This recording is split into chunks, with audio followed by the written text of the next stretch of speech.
Hi hello అండి.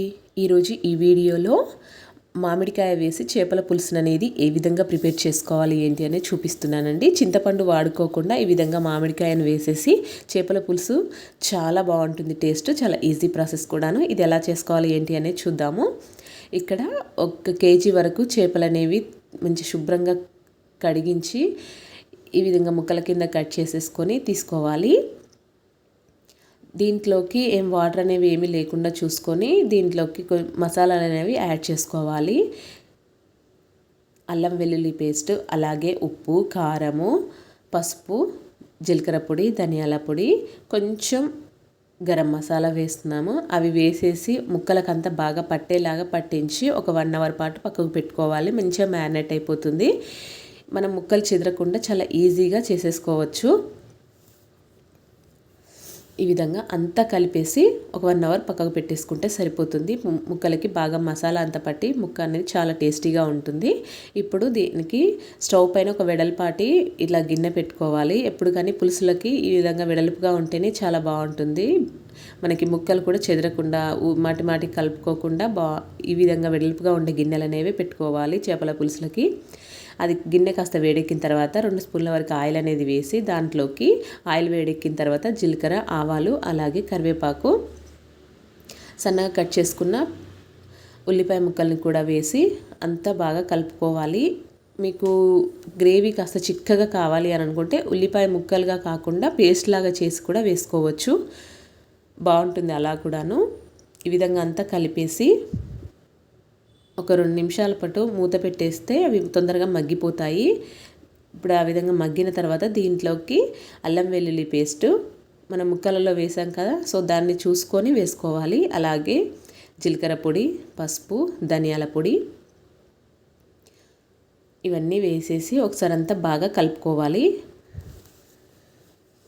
అవి పచ్చివాసన పోయేంత వరకు వాటిని బాగా మగ్గించుకుంటే సరిపోతుంది.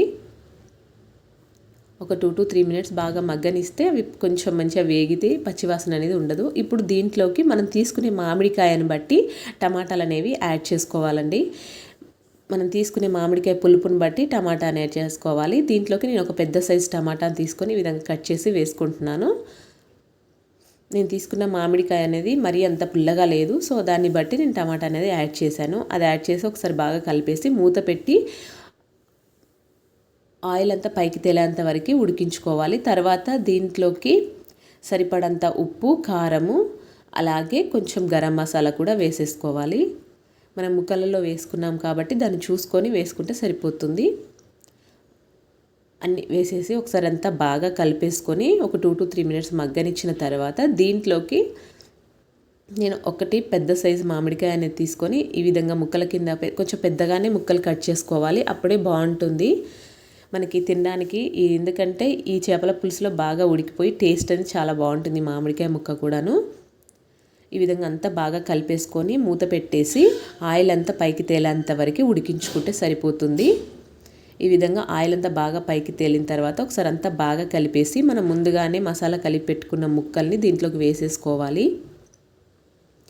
చేప ముక్కలు మొత్తం వేసేసుకున్న తర్వాత ఒక్కసారి అడుగు నుంచి కలుపుకుంటే సరిపోతుంది. చాలా నిదానంగా కలుపుకోవాలి. ఎందుకంటే మనం మ్యారినేట్ చేసి పెట్టుకున్నాం కాబట్టి మళ్ళీ అంతా ఊడిపోకుండా ఇప్పుడే కలిపేసుకుంటే సరిపోతుంది. మళ్ళీ కర్రీ ఉడికేటప్పుడు ఏమీ కలపనవసరం లేదు.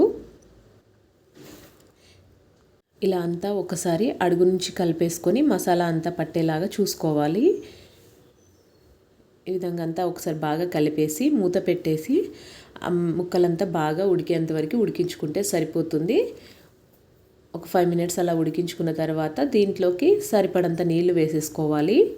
కొంచెం ముక్కలు మునిగేంత వరకు వాటర్ వేసుకుంటే సరిపోతుంది. వాటర్ వేసాక ఇక అస్సలు కదపకూడదండి. ఎందుకంటే ముక్కలంతా చెదిరిపోయి అసలు అంత బాగా గలీజ్గా అయిపోతుంది కర్రీ అంతాను. ఈ విధంగా అంతా కలిపేసి మూత పెట్టేసుకొని ఇలా మీకు కలుపుకోవాలి అని అంటే ఈ విధంగా పట్టుకొని ఒక్కసారి అంతా కొంచెం గిన్నెను అలా ఊపితే సరిపోతుంది. అంతా సెట్ అయిపోతుంది లోపల. అలా అంతా అయ్యాక మూత పెట్టేసి మంచిగా ఉడికేంత వరకు ఉడికించుకోవాలి. ఆయిల్ అనేది పైకి రిలీజ్ అయిపోతుంది. అప్పుడు మనకి ఇది బాగా ఉడికిందని అర్థమైపోతుంది.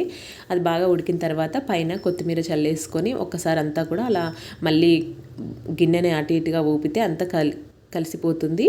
ఒక 2 to 3 మినిట్స్ అయితే మనకి ఫిష్ పులుసు అనేది రెడీ అయిపోతుంది. మీకు ఇంకా ఆ పులుసు అనేది చిక్కగా కావాలి అని అనుకుంటే మాత్రం ఇంకా సేపు స్టవ్ మీద అలానే ఉంచేస్తే చిక్కగా అయిపోతుంది. ఇది మనం చేసుకున్న రోజు కన్నా మనం నెక్స్ట్ డేకి తింటే చాలా బాగుంటుంది టేస్ట్ అనేది. మీకు కూడా నచ్చితే మీరు కూడా తప్పకుండా ట్రై చేయండి. Thank you for watching.